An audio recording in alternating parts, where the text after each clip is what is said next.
ఆత్మ బంధువులకి నమస్తే స్వామి. ఒక పెద్ద ఆమె వస్తువులు కొన్నాటికి ఒక షాపుకి వెళ్ళింది. కొనుక్కున్నది, డబ్బులు ఇచ్చింది, ఆయన చిల్లర ఇచ్చాడు, లెక్క పెట్టుకోకుండా పెట్టుకొని ఇంటికి వెళ్ళిపోయింది. ఆమె ఇంటికి పోయి చూస్తే ఆమెకు 30 రూపాయలు చిల్లర ఇవ్వాలంటే షాపు అతను 40 రూపాయలు ఇచ్చేసాడు. ఆమె ఇంటికి పోయి చూసుకున్నది, చూసుకుంటే 10 రూపాయలు ఎక్స్ట్రా ఉన్నది. అయ్యో 10 రూపాయలు ఎక్స్ట్రా ఇచ్చేసాడా అతను అని చెప్పేసి తిరిగి మళ్ళీ ఎత్తుకొని ఆ షాప్ కాడికి వెళ్తాడు. షాప్ కాడికి వెళ్తేలేకి టైం అయిపోయింది, ఆయన షాప్ మూసుకొని వెళ్ళిపోతాడు. ఆమె తిరిగి మళ్ళీ వాళ్ళ ఇంటికి వెళ్ళిపోతాది. మరుసటి రోజు ఉదయాన్నే ఆ రోజు రాత్రి నిద్రపోలేదంట. అయ్యో ఆయన 10 రూపాయలు నాకు ఎక్స్ట్రా ఇచ్చేసాడే, రాత్రికి ఏమన్నా అయితే ఆయన 10 రూపాయలు నేను ఎలా ఇవ్వాలా, మళ్ళీ పుట్టైనా తీరవాలి కదా అని ఆలోచనలో పడ్డాది. మరుసటి రోజు ఉదయాన్నే 8 గంటలకంటే అంగడి కాడికి వెళ్ళిందంట. ఆమె వెళ్ళిపోయేసింది. ఆమెను చూడంగానే రెగ్యులర్ గా వచ్చే కస్టమర్ అంట. ఏమమ్మా ఉదయాన్నే వచ్చినావు, నిన్నే కదా సామాన్లు ఎత్తుకోపోయినావు అని అడిగాడంట ఆ షాప్ అతను. లేదు సార్, నిన్న సాయంకాలం మీరు నాకు చిల్లర 10 రూపాయలు ఎక్స్ట్రా ఇచ్చారు, ఆ చిల్లర మీకు ఇచ్చేదానికి వచ్చినాను అన్నాడంట. అతను షాక్ ఆ నోట్ తీసి చూశాడంట. నేను నీకు 10 రూపాయలు ఎక్స్ట్రా ఇచ్చినానా? ఒకవేళ ఇచ్చినా నేనే కదమ్మా నీకు ఇచ్చేసాను, అది నాకు తెలియదు కదా, నువ్వు ఎందుకు ఇచ్చావు?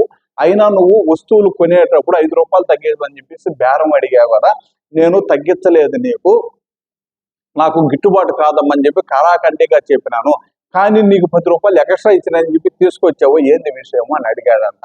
సార్ లేదు సార్, నిన్న సాయంకాలమే వచ్చినాను, నేను 10 రూపాయలు ఇంటికి పోయి చూసుకున్నాను, నేను ఇక్కడ చూసుకోలేదు, అప్పుడే వచ్చినాను, అప్పటికి నువ్వు అంగడి మూసుకొని వెళ్ళిపోయినావు, రాత్రి నాకు నిద్ర పట్టలేదు సార్, అందుకని ఉదయాన్నే వచ్చినాను, ఎందుకు ఇవ్వాలనుకున్నావమ్మా, నాకు తెలియదు కదా ఇదేనా అన్నాడంట. నీకు తెలియదు సార్, కానీ పైన ఇంకొక అతను ఉన్నాడు సార్, ప్రతిదీ లెక్క రాసేటువంటి వ్యక్తి, అతను ప్రతిదీ గమనిస్తూ ఉన్నాడు, ఒకళ్ళ పొరపాటుని నేను చనిపోతే నా పిల్లలు ఇదైనా అనుభవించాలి సార్, అందుకని ఎవరికి రుణం ఉండకూడదు. నా భర్త చనిపోయి 10 సంవత్సరాల పైన అయింది, నా భర్త చనిపోయే ముందర ఒక విషయం చెప్పిపోయాడు సార్, ఎవరి ధనాన్ని కానీ ఎవరిని మోసం చేయబాకు, ఎవరి ధనాన్ని ఉచితంగా తీసుకోబాకు, నిజాయితీగా నువ్వు కానీ ఉంటే మన పిల్లల్ని కానీ ఎవరినైనా కానీ ఆ నిజాయితీ మనల్ని ముందుకు తీసుకెళ్తాదని చెప్పి చనిపోయాడు సార్.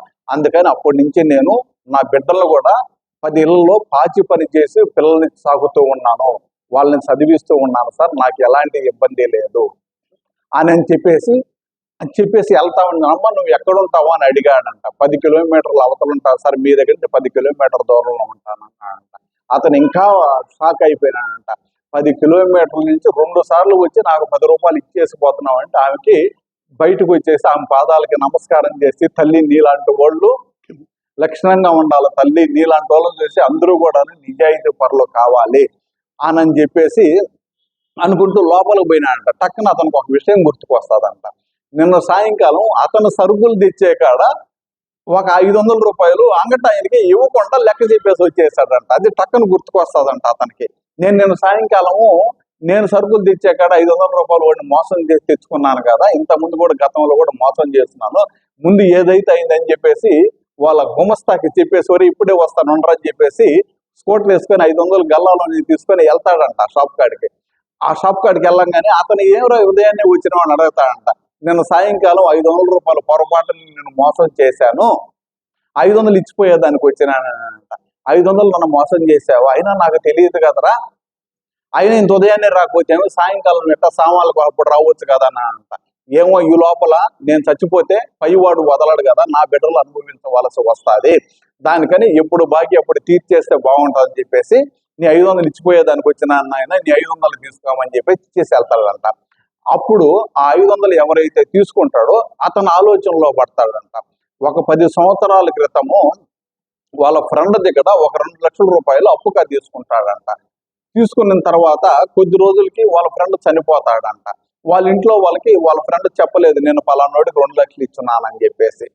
ఇతను ఏంటంటే ఫ్రెండ్ చనిపోయినాడు కదా, ఇంకివ్వలేదు అని చెప్పేసి ఆ 2 లక్షలతో ఇతను వ్యాపారాన్ని ఇంకొంచెం పెద్దది చేసుకుంటూ బాగా సంపాదించడం మొదలు పెట్టాడు. అప్పుడు ఇతనికి ఆలోచన వస్తుందంట, నా ఫ్రెండ్ దగ్గర 2 లక్షలు తీసుకొని అతనికి కుటుంబానికి ఇవ్వకుండా ఎగ్గొట్టాను కదా, దానిని నా పిల్లకాయలు అనుభవిస్తే రేపు నా పరిస్థితి ఏందని చెప్పి ఆలోచనలో పడతా ఉంటాడంట. అయినా పర్వాలేదులే అని మళ్ళీ మనసుకి చెప్పుకుంటా ఉంటాడంట. ఒక 4 రోజులు జరిగింది, వారం రోజులు జరిగింది, రాత్రులు నిద్ర పట్టట్లేదు, ఏమవుతుందని లాస్ట్కి నిర్ణయించుకుంటాడంట. వడ్డీతో సహా లెక్క పెట్టి నా ఫ్రెండ్ వాళ్ళ ఇంటికి తీసుకెళ్ళి ఈ డబ్బు ఇచ్చేయాలా అని చెప్పేసి బ్యాంకుకి వెళ్ళి ఒక 10 లక్షల రూపాయల డబ్బులు ఎత్తుకొని వచ్చి నేరుగా వాళ్ళ ఫ్రెండ్ వాళ్ళ ఇంటికి వెళ్తాడంట. వాళ్ళ భార్య పిల్లలు ఉంటారంట.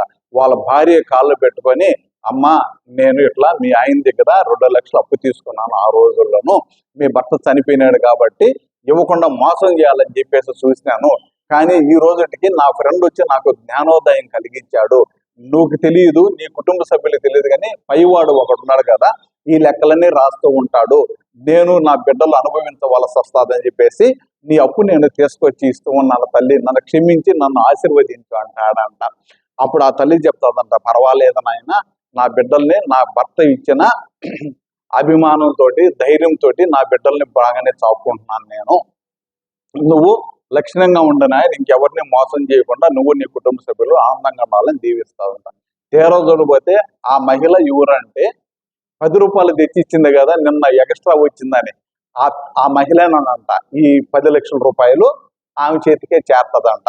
చూడండి, మనం నిజాయితీగా ఉంటే మనకు రావాల్సింది ఏ రోజుటికైనా పైవాడి దగ్గర ప్రతిదీ లెక్క ఉంటుంది కాబట్టి మనకి చేరతాయి. సో దానికని మనం ఎలా నడవాలి అనేది మనం నిర్ణయించుకోవాలి, ఎవరో చెప్పేది అనేది కాకుండా నిజాయితీగా ఉండాలన్నా మోసపూరితంగా ఉండాలన్నా అనేది నిర్ణయించుకొని నడుద్దామండి. హరి ఓం. సర్వే జన సుఖినో భవంతు.